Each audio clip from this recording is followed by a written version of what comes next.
नमस्कार, मैं डॉक्टर जितेंद्र कुमार आपका जेके बायोलॉजी क्लास में स्वागत करता हूं।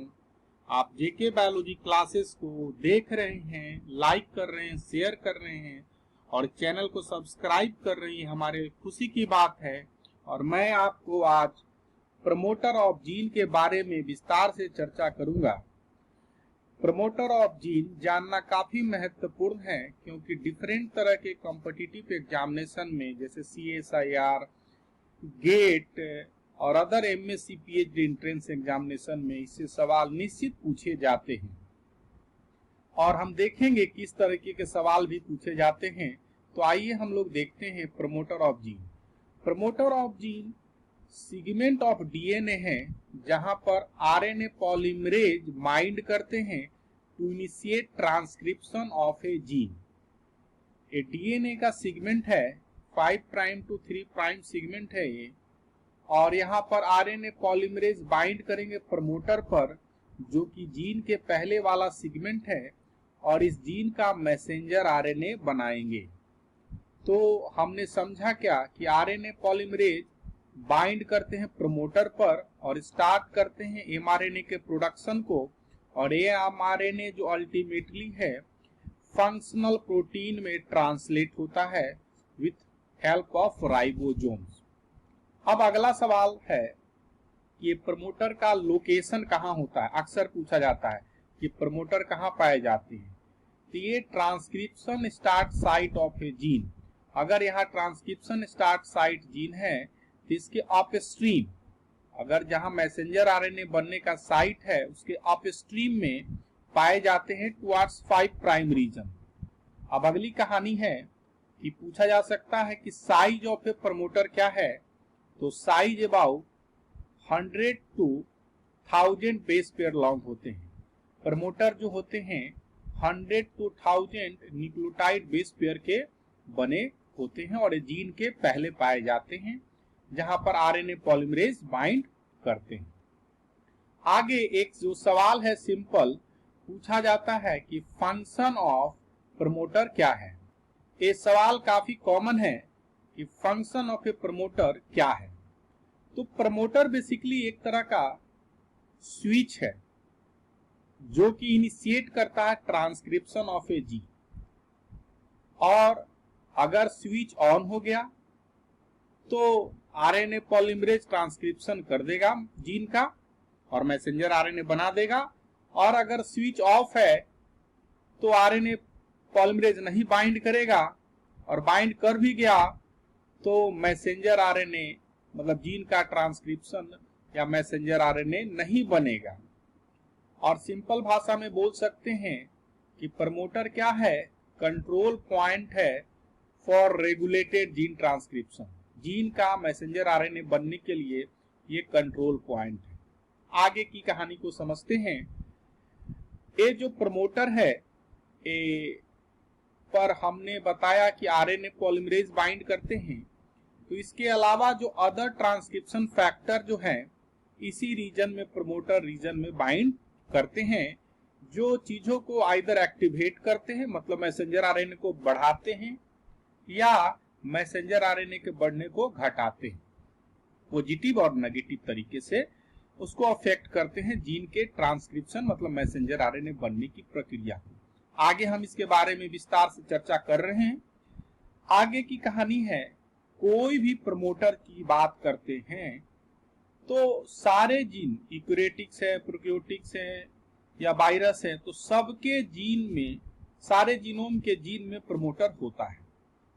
और प्रोकैरियोटिक्स में सिंगल प्रमोटर मल्टीपल जीन्स के लिए होता है और यूकैरियोटिक्स में सिंगल जीन सिंगल प्रमोटर होता है। ये अंतर भी काफी फ्रिक्वेंटली पूछा जाता है, इसलिए कभी कभी पॉलीसिस्टोनिक बोलते हैं इसको, मोनोसिस्टोनिक भी से बोलते हैं। मेनी जीन्स कंट्रोल अंदर सिंगल प्रमोटर।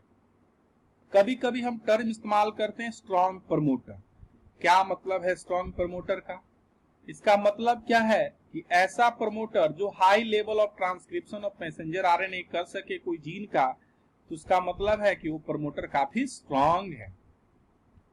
काफी फ्रीक्वेंटली पूछा जाता है टाटा बॉक्स इन प्रमोटर। प्रमोटर में टाटा बॉक्स का क्या मतलब है। तो ये कॉमन सीक्वेंस है जो पाया जाता है यूकैरियोटिक जीन्स में और रिकॉग्नाइज किया जाता है आरएनए पॉलीमरेज सेकेंड से। टाटा बॉक्स मतलब टीए रिच सीक्वेंस फ्रीक्वेंटली जो पाया जाता है जीन्स में यूकैरियोटिक्स और आर्च बैक्टीरिया में भी, और ह्यूमन का 24% human genome contain TATA box in core promoter.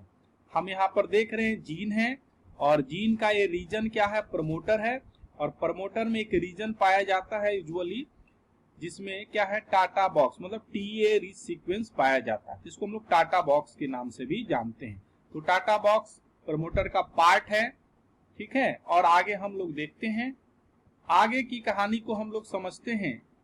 Deletion of promoter क्या मतलब है। डिलीशन ऑफ प्रमोटर का मतलब, अगर जीन की प्रमोटर की एक्टिविटी हमको पता करना चाहते हैं कि प्रमोटर के कौन से जो पार्ट है नेगेटिव एलिमेंट को बाइंड करते हैं, कौन से पॉजिटिव एलिमेंट को बाइंड करते हैं, और अल्टीमेटली जीन की एक्टिविटी को मतलब मैसेंजर आरएनए बनने की अमाउंट को अफेक्ट करते हैं, तो इसको के लिए हम लोग क्या करते हैं, प्रमोटर का डिफरेंट रीजन को डिलीट करके देखते हैं उसकी जीन की एक्टिविटी पर क्या प्रभाव पड़ा, और इसी पर हम लोग बताते हैं कि ये रीजन प्रोमीटर, ये जो रीजन है डीएनए का जो प्रमोटर का, उसमें पॉजिटिव एलिमेंट बाइंड करते हैं या नेगेटिव एलिमेंट। जैसे अगर रीजन ए को आपने यहां से डिलीट किया और आप देख रहे हैं कि 100% जीन एक्टिविटी है, मतलब ये जो रीजन है कोई एलिमेंट बाउंड नहीं किया और ये प्रमोटर का एक्टिव रीजन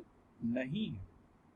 दूसरी चीज, अगर सेगमेंट बी को डिलीट कर रहे हैं यहां से यहां तक, तो देख रहे हैं कि जीन की एक्टिविटी बढ़ गई 175%। नॉर्मल में 100 मैसेंजर आरएनए मॉलिक्यूल बन रहे थे, अब 175 एमआरएनए मॉलिक्यूल बन रहे। इसका मतलब क्या है, इस रीजन पर नेगेटिव रेगुलेटरी एलिमेंट बाइंड करते थे, अब हट गए हैं, तो उसको क्या कर रहे हैं, उस नेगेटिव रेगुलेटरी एलिमेंट को बाइंड नहीं करने देने की वजह से वो घटा नहीं पा रहे हैं और बढ़ गया है। सी और डी रीजन को देख रहे हैं कि ये क्या है, एक पर 75% और एक पर 50% एक्टिविटी कमा है।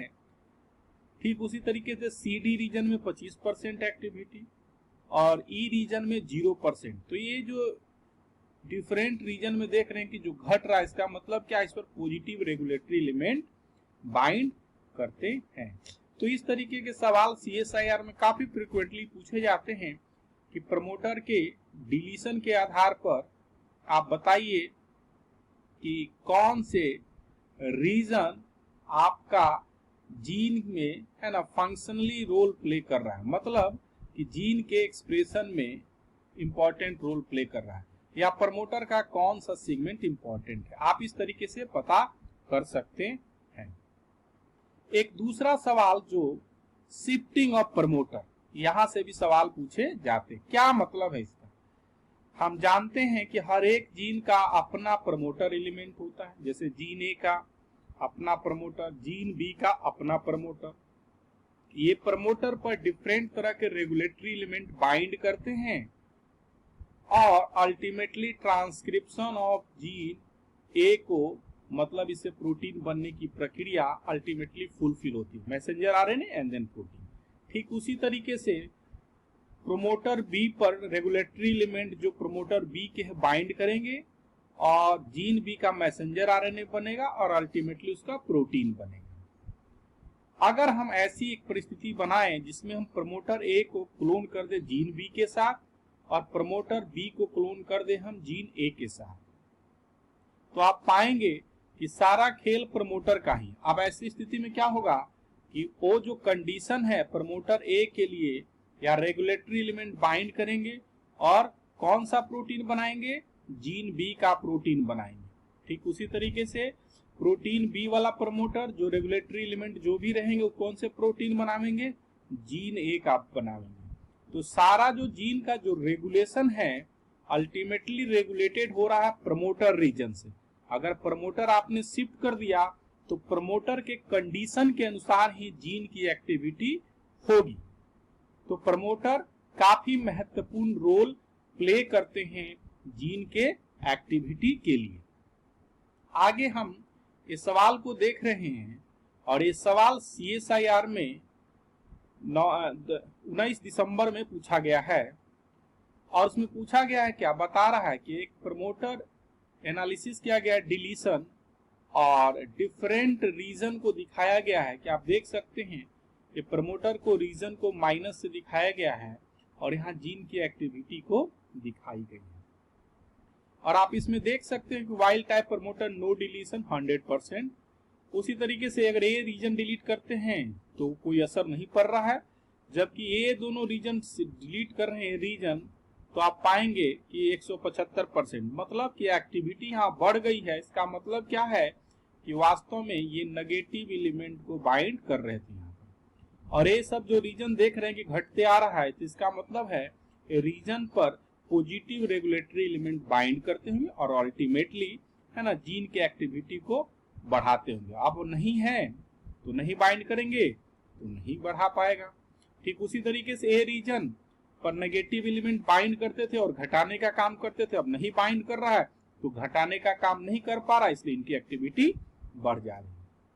इस तरीके से आप देखें तो आप आसानी से ऑप्शन चूज कर सकते हैं।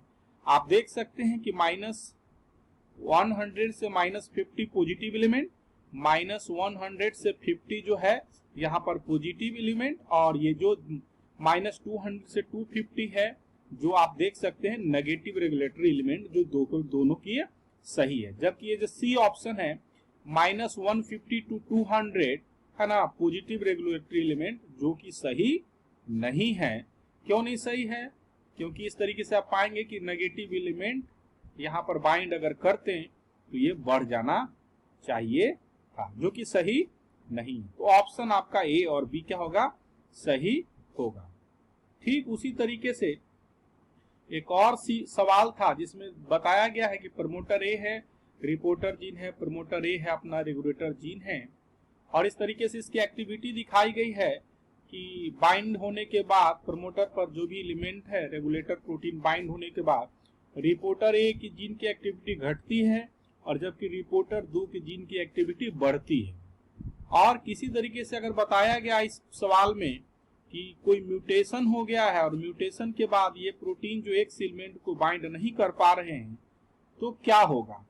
उस परिस्थिति में होगा क्या कि बाइंड नहीं करेगा तो रिपोर्टर ए की जीन की एक्टिविटी 100% रहेगी और प्रोटीन रिपोर्टर जीन की जो एक्टिविटी 5% ही मेंटेन रहेगी, वो बढ़ेगी नहीं और ये घटेगा नहीं। और आप इस तरीके से इसको ऑप्शन को चूज कर सकते हैं और पाएंगे कि जीन ए का जो 100% एक्टिविटी है वो रहेगा, रिपोर्टर 2 का भी जो एक्टिविटी है जो 5% मेंटेन रहेगा। तो अगर आप इस वीडियो को पसंद करते हैं तो लाइक करें, शेयर करें, सब्सक्राइब करें जीके बायोलॉजी क्लासेस को, और अपना कमेंट बॉक्स में जरूर लिखें। ये हमें नए वीडियो बनाने के लिए इनकरेज करता है। और thank you for watching the video.